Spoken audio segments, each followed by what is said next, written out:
హల్లెలూయా. వారమంతా ఉదయకాలం సాయంకాలం మాట్లాడి కొంత అస్సలు సహకరించట్లేదు నాకు. దేవుడి కృపను బట్టి, మీరు ప్రార్థన బట్టి ఆరోగ్యంగా ఉన్నాను, కానీ ఈ గొంతు ఒకటి కాస్త ఇబ్బంది అవుతుంది. అయినా సరే ఇదే గొంతుతో ఎక్కడికి వెళ్ళినా గాడి తెరిచినట్టు అరుస్తున్నాడు. ఈ గాడిద మాట కూడా దేవుడు మీరు ఇచ్చినాడు. స్తోత్రం. Praise the lord. నీ మాటలోని ప్రభావం ఉన్నది. ఏముందంటే ఆయన మాటలో ఎటు చూడమ్మా,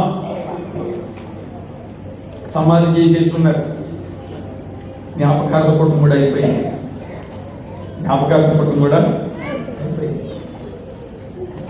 పాపం వాళ్ళని ఓదార్పమని వచ్చినాడు యేసయ్య. అయ్యా, నువ్వు అప్పుడే వచ్చుంటే వాడు బ్రతికేవాడు కదా, నువ్వు అప్పుడే వచ్చుంటే ఆ రోగం బాగైంది కదా. అమ్మా, నేను రోగం బాగు చేయడానికి రాలేదమ్మా, సచ్చిన శవంలోనికి ప్రభావం. రోగం బాగు చేయడానికి రాలేదు, నేను స్వస్థపరచడానికి రాలేదు, శవంలోనికి ప్రభావాన్ని పంపడానికి వచ్చినాను. ఏది ఆ శవం? ఏది పాతి పెట్టినారయ్యా, కంపు కొట్టేస్తుంది, వాసన వచ్చేస్తుంది, తీయండి రాయితీ మంది. ప్రభావం మాటలో ఏముందంట? పంపిన ప్రభావాన్ని.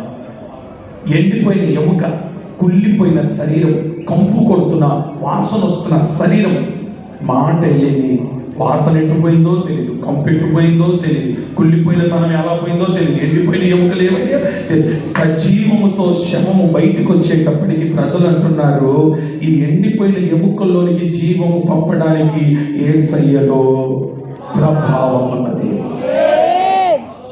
Praise the lord.